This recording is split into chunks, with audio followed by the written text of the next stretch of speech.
let's talk about this Exxon Yeah, I mean, lobbyist. these revelations that came from Greenpeace UK are just striking, and I talked about them a little bit during the Griscom stream earlier this week. I just want to note up front, remember that these are the people who successfully were able to lobby down Biden's already inappropriately minuscule climate change action that was in this infrastructure deal. But this is just one of those things where these guys are so cocky. It's amazing to watch. Correct me if I'm wrong, but this guy is like applying for another job. That's who he's meeting. He's meeting to like sell his. I can look Yeah, into I'm that trying to too. remember what the rub was on the on the deception there, but it was something like they're just sort of interviewing them for like just general information. Okay. For like themselves as people who like want to do this kind of work themselves, right? And I Hey, can't remember just how. James O'Keefe. Did was he like, oh, great work, Channel 4, Project Veritas? Because he must love Sting videos. He probably loves I mean, this. yeah. You think he's just like a generalized, like he loves the medium. But this one is so good because like it's not even like a James O'Keefe video where it's like extremely selectively like edited and blah blah. Right. Of They just course. got these guys to talk because, and I was saying I was teasing this earlier during the main show. I lived in DC for a while, and I'll tell you one thing that is so amazing about lobbyists is you think they'd be these kind of like tight-lipped folks. They are extremely loquacious. They always want to tell you about the schemes and scams that they're involved in. These people are not people you should be trusting with any serious secrets. And it's amazing, I guess, that Exxon lets these guys develop policy and strategy for them. This reminds me of a point Tim Sharrock makes. He writes a lot about Korea, but he also writes about for the Nation, for about the intelligence community, and he writes about like sort of neo. I don't know if neoliberalization is the word for it, but of the intelligence community, which is like back after immediately after the war, and maybe Bestner's touched on this too. But you have these massive state-controlled institutions, right? Mm. Or like RAND, which is like basically quality control. But as we've gotten farther away from that, that's all splintered, and people like Snowden don't stay in forever, Yeah. right? Like that Yeah. becomes a problem when they start to need to worry about like what's my next gig. Mm. But I feel like that's like the sort of dynamic here too, right? Like if I'm Exxon, I'm trying to keep this shit up. I'm trying to keep these people like as lifers because I know the kind of lies I'm telling.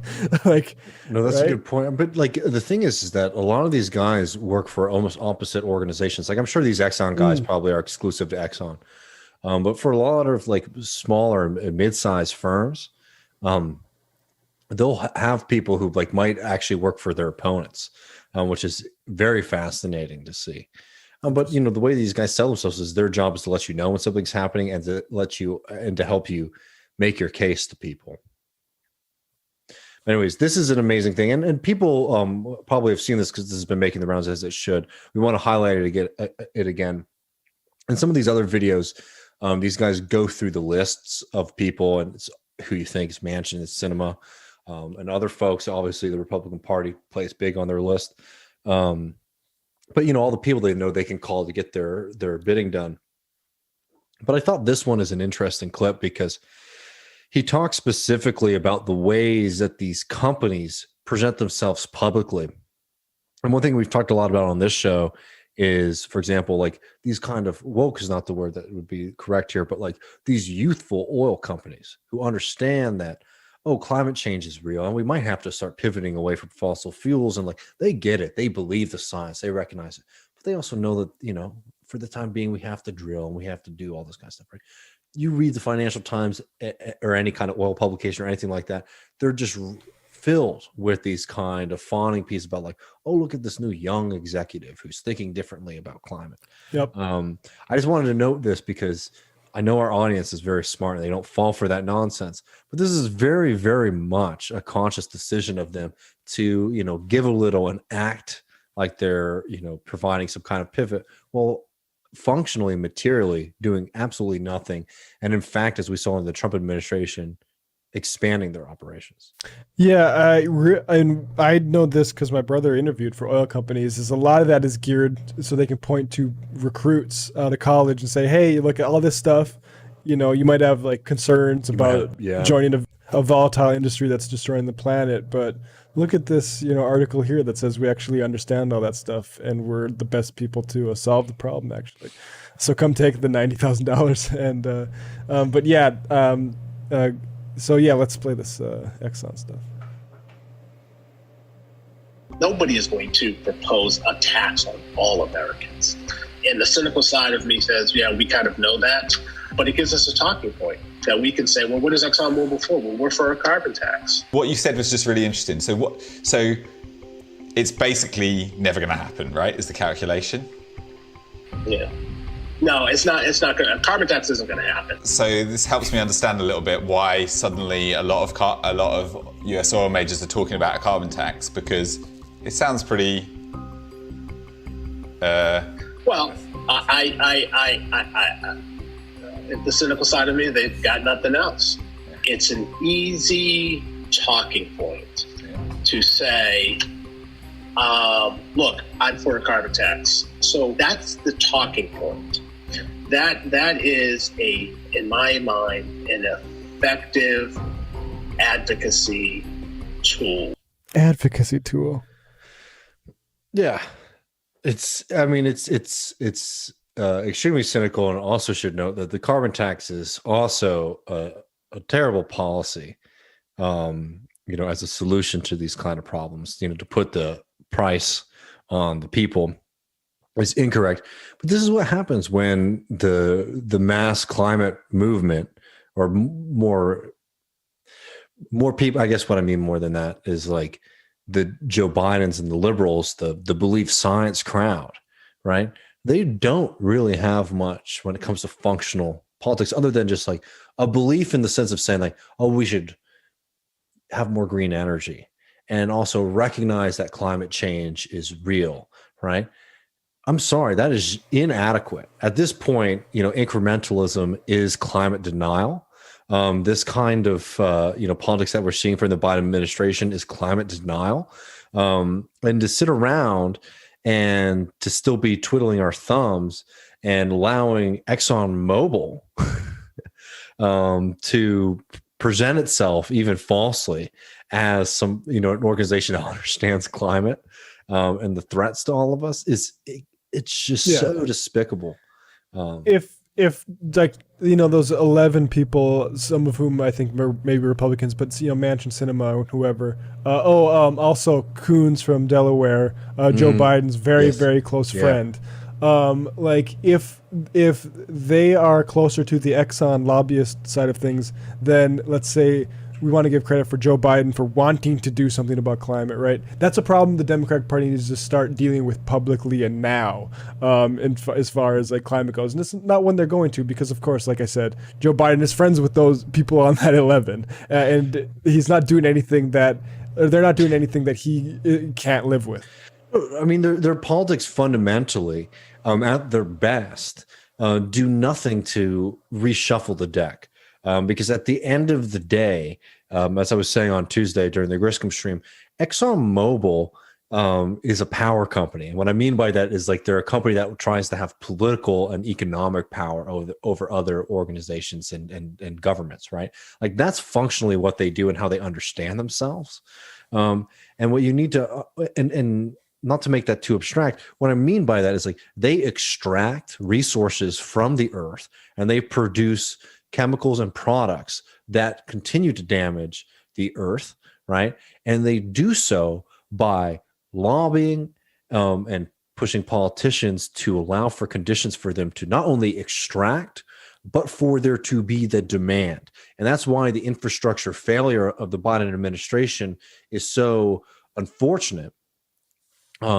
Because, as we talk about many times, this infrastructure question, this kind of thing is like, oh, well, take a bus or ride your bicycle or have a scooter.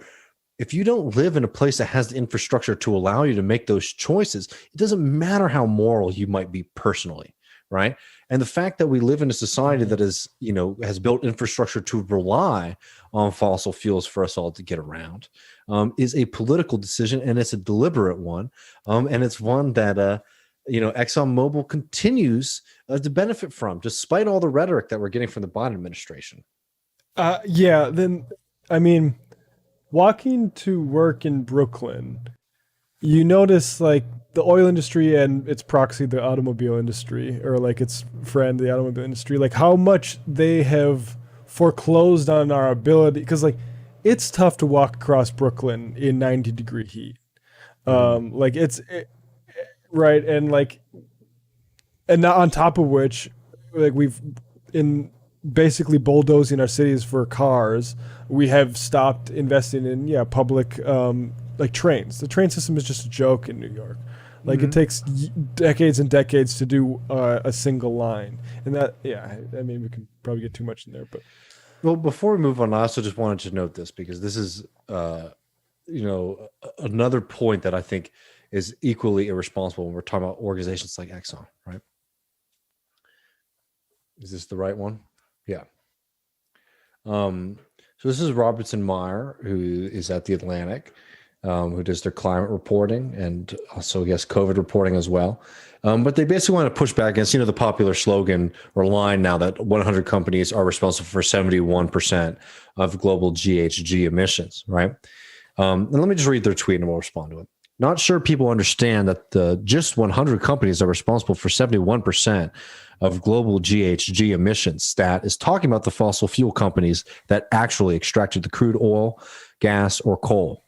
If you filled up your car at Exxon, you are part of that 71%. And then they go on to stipulate that if you look at that report, the report that coined the stat, the goal was to alert investors that by getting tough on relatively small number of companies, they could have an outsized effect on global emissions.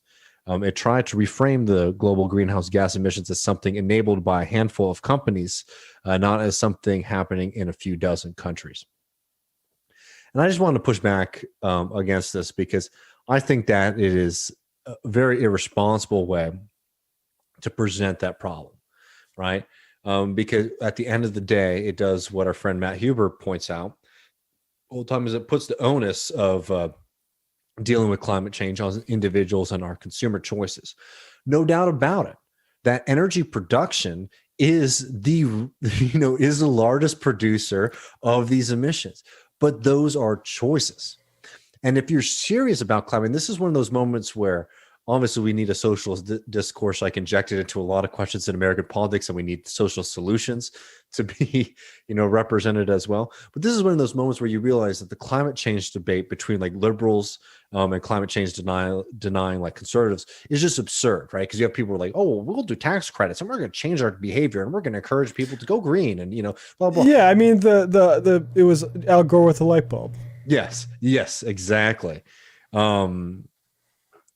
It's a false framing because it refuses to recognize the question of power. At the end of the day, we can come up with the best kind of green solution and technologies out there to power the planet.